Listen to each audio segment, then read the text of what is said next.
दर्शकगण, श्रोतागण, भाई और बहनों, मातृशक्ति को नमन। खास, विशेष, अच्छा इंसान बनाने वाला, इंसानियत के गुण भरने वाला, मानवतावादी बनाने वाला, धर्म दर्शन की बात करने वाला, युवाओं को, बच्चों को, प्रौढ़ को, सभी को अच्छे संस्कार देने वाला, लाइफ स्टाइल के बारे में बताने वाला और जीवन की हर गतिविधि के बारे में व्याख्या करने वाला कार्यक्रम में आपका हार्दिक स्वागत है, अभिनंदन है, सत्कार है। कार्यक्रम में हम प्रतिदिन नए नए विषयों के साथ प्रवेश करते हैं। हर विषय बहुत गहराई लिए हुए होता है, हर विषय शोधपरक होता है, हर विषय में समाज को कुछ देने की एबिलिटी होती है। तो उसी क्रम के अंदर आज का एक बहुत ही सुंदर विषय है जिससे अपना सुधार हो सकता है। आज का हमारा विषय है स्वयं के दोषों को देखें। भाई और बहनों, दर्शकगण, श्रोतागण, ये स्वयं के दोषों को देखें विषय मैंने दादा भगवान के सर्वांगीण जीवन विज्ञान से लिया है और ये उनका अक्रम विज्ञान है, उनका भेद विज्ञान है और वीतराग विज्ञान है, मोक्ष विज्ञान है, उससे ये लिया गया है। तो उसी दृष्टि से मैं इसकी सांगोपांग व्याख्या करूंगा कि किस तरीके से हम अपने दोषों को देख करके शुद्ध हो सकते हैं। शुद्ध ही नहीं, सिद्ध, बुद्ध, मुक्त बन सकते हैं। दादा भगवान ने बताया कि आपको अगर सिद्ध, बुद्ध, मुक्त होना है तो दूसरों के दोषों को मत देखो, अपने दोषों को देखो और दूसरे को देखकर अपने भाव मत बिगाड़ो, क्योंकि जितने भी हम भाव बिगाड़ते हैं ये कर्म बीज हैं, ये कॉजेज हैं और हम व्यर्थ की जो टिप्पणी करते हैं, प्रतिक्रिया करते हैं, ओपिनियन देते हैं हम, ये सारा जो है वह भाव कर्म है, ये भाव बीज है। ये न किया जाना चाहिए और अपने दोषों को देखना चाहिए। अगर दो चीजें व्यक्ति हृदयंगम कर ले, आत्मसात कर ले, तो वो शीघ्र ही सिद्ध, बुद्ध, मुक्त बन सकता है, जो कि उसकी अंतिम मंजिल है। मैं थोड़ा दादा भगवान का परिचय देना चाहूंगा।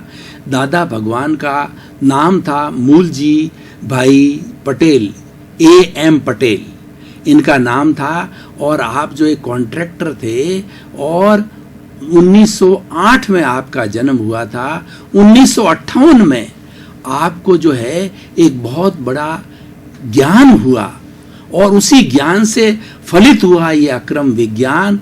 और ऐसा कहा जाता है कि भगवान ऋषभ के समय में जब उनके 99 पुत्रों को दीक्षा दे दी गई थी और भगवान स्वयं जो है दीक्षित हो चुके थे, उस समय में राजा भरत चक्रवर्ती था और राजकार्य चलाता था।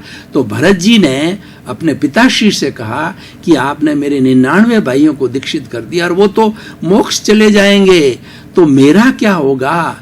मेरी इस तरीके से सारा युद्ध का संचालन और सारा राज्य काज चलाते हुए मेरी मुक्ति कैसे होगी? तो भगवान ऋषभ जो है उन्होंने कहा कि मैं तुम्हें एक ऐसा विज्ञान दे रहा हूं जिसका नाम अक्रम विज्ञान है। ये एक फ्लाइट है, एक ये हेलीकॉप्टर है, एक सीडी है, क्रमिक, हम लोग जो क्रमिक जो है तरीके से जो है क्रमिक विज्ञान से आगे बढ़ रहे हैं और तुम्हारा ये अक्रम विज्ञान है वो तुम्हें सीधा ही इसी भव के अंदर मोक्ष ले जाएगा। तो उन्होंने उसके लिए 5 आज्ञाएं मुख्य रूप से बताई थी और ऐसा कहा जाता है कि दादा भगवान का जीव उस वक्त में भरत जी के साथ में और लाखों वर्षों तक वह जीव जो है इस अक्रम विज्ञान को असाधना रत करता रहा और करते करते 1908 के अंदर जो है A.M. पटेल, अंबा भाई, मूलजी भाई पटेल के नाम से जो है उन्होंने जन्म लिया बड़ौदा के अंदर। और उनका जो कॉन्ट्रैक्टरशिप का कार्य था तो उन्होंने कॉन्ट्रैक्टरशिप में बड़े वो ईमानदार तरीके से रहते थे और उनको सारा जो ज्ञान जो है वो खुला हो रहा था। लेकिन 1958 के अंदर उनको पूरा ज्ञान खुला हो गया। ऐसा कहा जाता है कि केवल ज्ञान को उन्होंने 360 डिग्री का जो ज्ञान बताया तो उनको 356 डिग्री का ज्ञान हुआ और उसके लिए आगे उन्होंने प्रयास नहीं किया। क्यों?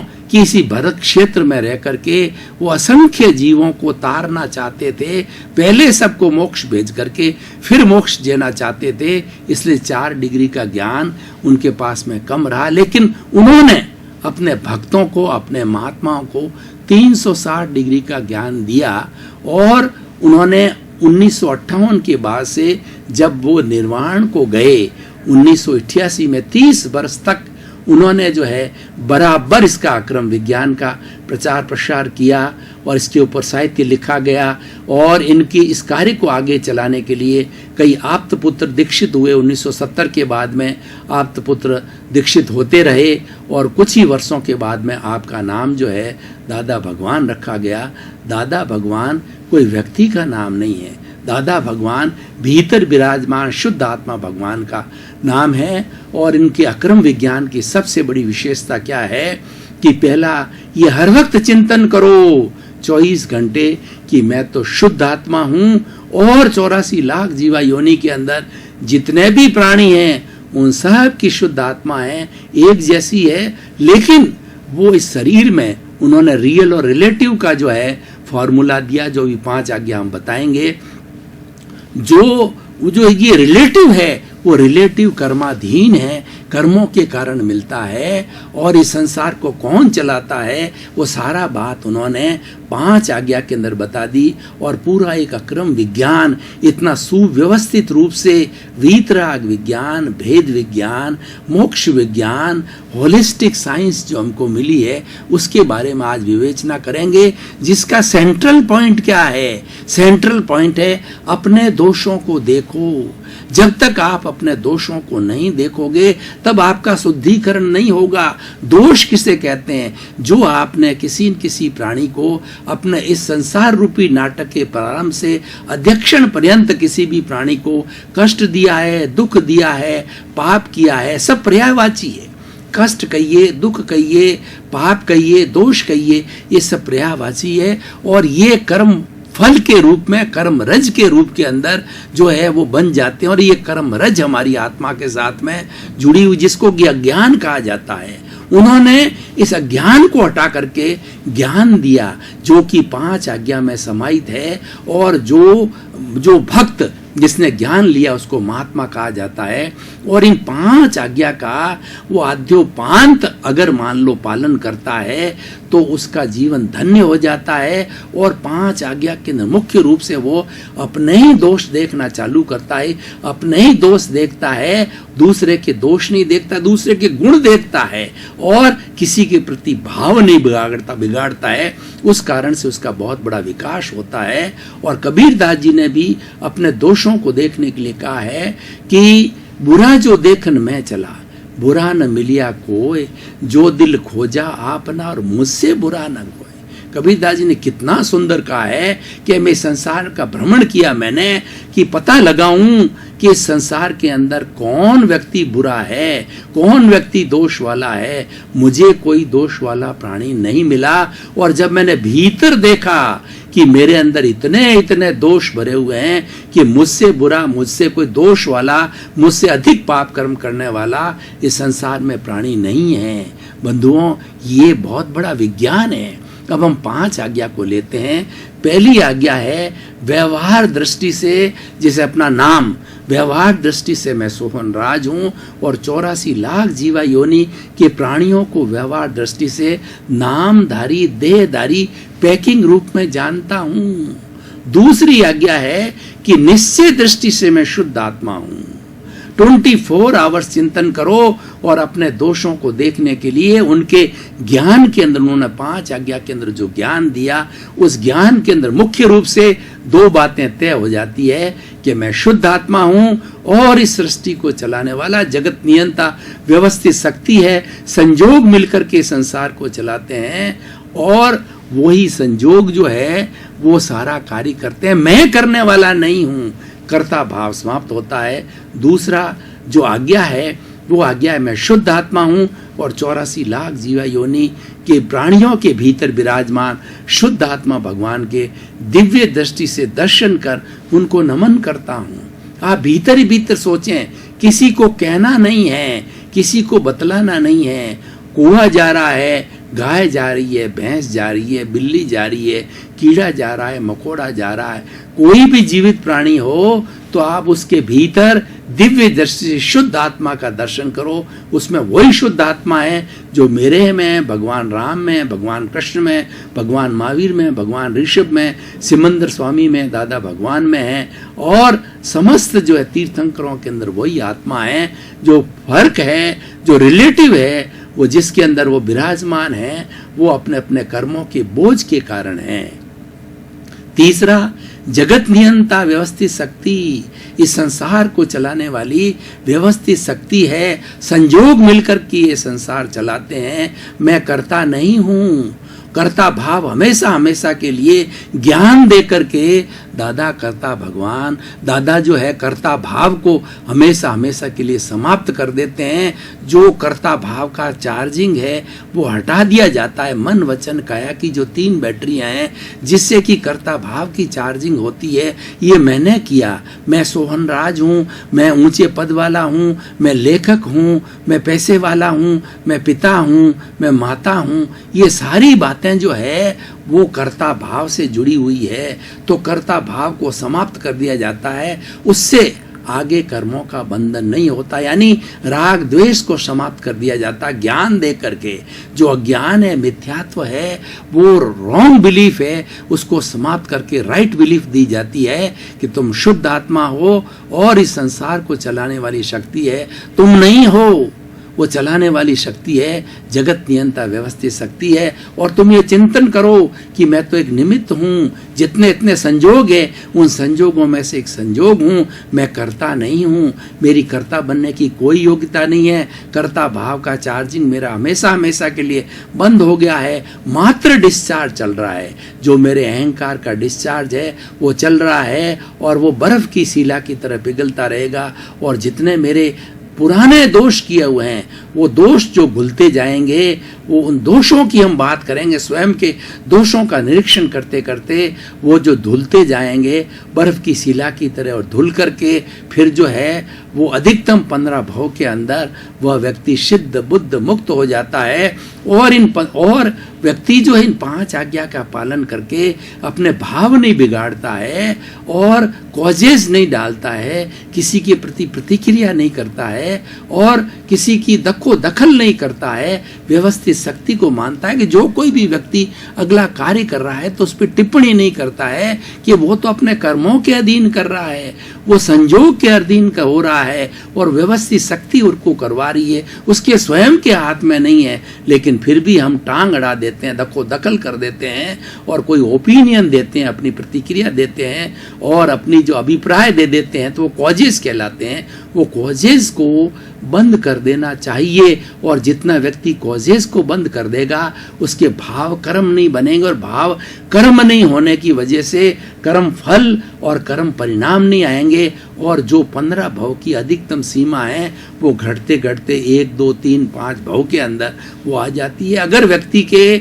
जो है ये भाव कर्म समाप्त हो जाते हैं तो और वो ओपिनियन देना बंद कर देता है, किसी के प्रति भाव नहीं बिगाड़ता है, तो उसके जो है भवों की सीमा कम हो जाती है।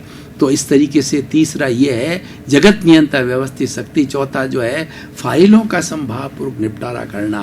फाइल, पहली फाइल ये हमारा शरीर है, दूसरी फाइल हमारे साथ में रहने वाली पत्नी है, तीसरा बेटा है, चौथी बेटे की बहू है, 5वां पोता है, छठा हमारा काम करने वाला सर्वेंट है, 7वां हमारे जो है वो जो जितने भी हमारे साथ काम करने वाले, दूध वाला है, चाय वाला है, दुकानदार है, जिनसे हमारा संपर्क होता है, हर एक को एक फाइल कहा गया है। उसको फाइल मानो और फाइलों का संभावपूर्वक निपटारा करना। यानी कोई व्यक्ति हमारे से राग द्वेष करे तो हमें ये 5 आज्ञा जो बताई जा रही, जिसकी चौथी आज्ञा ये है कि फाइलों का संभावपूर्वक निपटारा करना। ये चौथी आज्ञा के अंदर जो है वो राग द्वेष करे तो हमें राग द्वेष नहीं करना है, 5 आज्ञा में रहना है और हमें हर वक्त चिंतन करना है कि मैं तो शुद्ध आत्मा हूँ और ये व्यक्ति जो कुछ भी कर रहा है ये मेरे कर्मों की वजह से हो रहा है। मैंने कभी न कभी कॉजेज डाले हैं, भाव बीज डाले हैं, उसका कर्म फल कर्म परिणाम बन रहा है। तो अपन को राग द्वेष के अंदर जो है नहीं जाना है। राग द्वेष से दूर रह के 5 आज्ञा में रह करके हम उसके प्रति जो है राग द्वेष रहित होकर के व्यवहार व्यवहार करेंगे तो वो फाइल का निपटारा कहा जाएगा।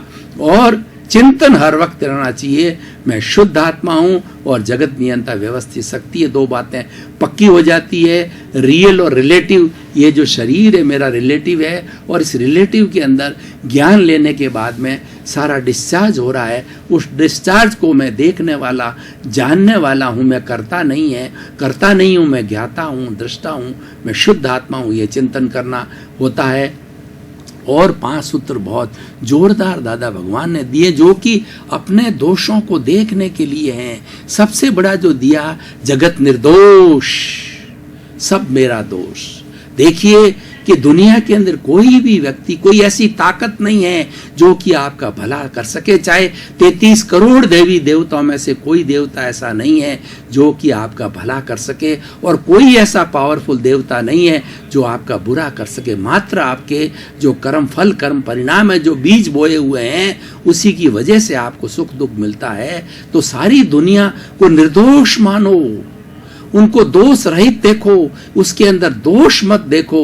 कभी भी हमारे भाव बिगड़ जाते हैं तो आप तब तक प्रतिक्रमण करते रहो कि सामने फाइल दोष रहित हो जावे, उसके अंदर कोई दोष नहीं दिखे। ये दोष रहित हो जाने का अर्थ ये होता है राग द्वेष मुक्त होना। अपने दोषों को देखने का मतलब ये है कि हम राग द्वेष से मुक्त हो जावें।